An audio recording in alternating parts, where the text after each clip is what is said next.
ایک اچھے انسان نہیں بن سکتے، ایک اچھے مومن نہیں بن سکتے، ایک اچھے مسلمان نہیں بن سکتے۔ اگر ہم چاہتے ہیں کہ ہم اچھے مومن بنیں، اچھے مسلمان بنیں، تو ہمیں سب سے پہلے علم دین کی اصول کی ضرورت پڑے گی، پھر اس پر عمل کرنے کی ضرورت پڑے گی۔ اس لیے اللہ تبارک و تعالیٰ کے محبوب جناب رسول پاک صلی اللہ علیہ وسلم نے فرمایا کہ انسانوں میں سب سے بہتر انسان وہ ہے۔ پوری کائنات کے لوگوں کو مخاطب ہو کے فرمایا کہ پوری دنیا میں جتنے بھی انسان ہیں، تمام انسانوں میں اگر کوئی سب سے زیادہ بہتر انسان ہے تو وہ ہے جو قرآن سیکھتا ہے، دین سیکھتا ہے اور دوسروں کو سکھاتا ہے۔ فرمایا خیرکم من تعلم القرآن وعلمہ۔ روئے زمین میں مشرق سے لے کر کے مغرب تک اور اتر سے لے کے دکن تک جتنے بھی انسان بستے ہیں، تمام انسانوں میں اگر کوئی سب سے زیادہ معذب، سب سے زیادہ محترم اور سب سے زیادہ بہتر کوئی انسان ہے تو وہ ہے جو قرآن کو سیکھ رہا ہے اور قرآن کو سکھا رہا ہے۔ ایسا نہیں کوئی پردھان منتری بہتر ہے نہیں، کوئی ڈی ایم بہتر ہے نہیں، کوئی سی ایم بہتر ہے نہیں، کوئی بہت بڑے پروفیسر بہتر ہے نہیں، ڈاکٹر بہتر ہے نہیں، انجینئر بہتر ہے نہیں، وقت کا سب سے بڑا سپر پاور بہتر ہے کا نہیں۔ سب سے بہتر انسان وہ ہے جو قرآن کو سیکھتا ہے اور سکھاتا ہے۔ اور پھر فرمایا قرآن سیکھنے اور سکھانے کی اللہ تبارک و تعالیٰ توفیق انہیں کو دیتا ہے، انہیں بندوں کو دیتا ہے جس بندے سے اللہ تبارک و تعالیٰ محبت کرتے ہیں۔ یعنی کوئی بھی انسان اگر قرآن کی تعلیم دے رہا ہے، کوئی بچہ اگر قرآن کی تعلیم کو سیکھ رہا ہے، علم دین کے حصول کے لیے اپنے گھروں کو چھوڑ کر کے مدرسے میں اپنے آپ کو پناہ لے لیتا ہے، اپنے آپ کو جگہ دے دیتا ہے، اس کا مطلب یہ ہوا اس بچے پر اور ان کے استادوں پر اللہ تبارک و تعالیٰ نے محبت کی نگاہوں سے دیکھا، ان کے ساتھ خیرخواہی اور ان کے ساتھ بہتری کا معاملہ اللہ تبارک و تعالیٰ کرنا چاہتا ہے۔ فرمایا میں یرید اللہ خیرم، میں یرید اللہ بھی خیرم یفقہہ فی الدین، کہ اللہ تبارک و تعالیٰ جن کے ساتھ بھلائی کرنا چاہتا ہے، اللہ تبارک و تعالیٰ جن سے محبت کرنا چاہتا ہے، انہیں بچوں کو علم دین کے لیے انہیں انتخاب فرماتا ہے۔ ہمارے بستی میں، ہمارے گاؤں میں بے شمار بچیاں ہیں، ہمارے گاؤں میں بے شمار بچے ہیں، لیکن بہت سے سارے بچوں میں تم کو اللہ تبارک و تعالیٰ نے چن کر کے اس جامعۃ الصالحات للبنات میں جگہ دیا علم دین کے حصول کے لیے۔ اس کا مطلب یہ ہوا کہ اللہ تبارک و تعالیٰ آپ لوگوں سے محبت کرتا ہے، اور جن سے اللہ تبارک و تعالیٰ محبت کر لے، جو خالق کائنات ہے، جو مختار کل ہے، جو آسمانوں کو پیدا کرنے والے، زمین کو پیدا کرنے والے اور سورج کے اندر میں شعاؤں کو پیدا کرنے والے، چاند کے اندر میں کرنوں کو پیدا کرنے والے، ہواؤں میں سنسناہٹ کو پیدا کرنے والے، زمین میں سبزوں کو اگانے والے، چڑیوں کے اندر میں چہچہاہٹ کو پیدا کرنے والے، مختلف طرح کے اللہ تبارک و تعالیٰ نے مخلوقات بنائے، زمین کو بچھایا، آسمان کو ستاروں سے سجایا۔ وہ اللہ تبارک و تعالیٰ جو سب کا مالک ہے، سب کا خالق ہے، سب کا رازق ہے، وہ اگر کسی انسان سے محبت کر لے تو بتاؤ ان کا بیڑا پار ہوگا کہ نہیں ہوگا؟ کسی انسان سے مکھیا محبت کرنے لگ جائے،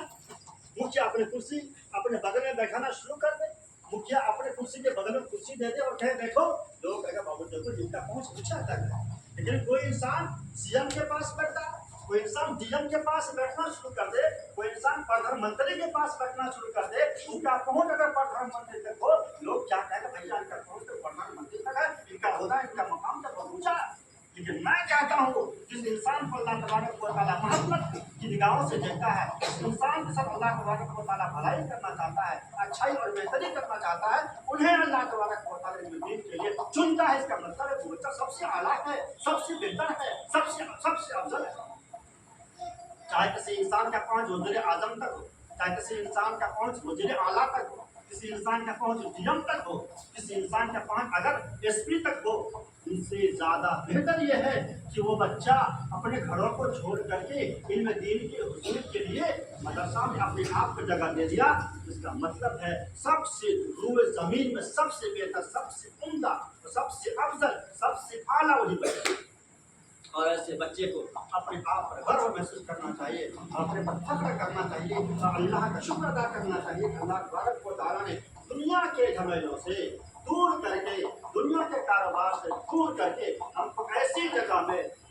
لایا جہاں پر ہم علم دین کے حصول کے لیے اپنے وقت کو لگا رہے ہیں، اور اللہ کو راضی کرنے کے لیے، خدا کو راضی کرنے کے لیے یہاں پر ہم علم دین سیکھ رہے ہیں۔ یہی علم دین سیکھ کر کے علم دین پر عمل کر کے ہم اللہ کو راضی کریں گے۔ اسی علم دین کو سیکھ کر کے ہم اپنے سماج میں، اپنے معاشرے میں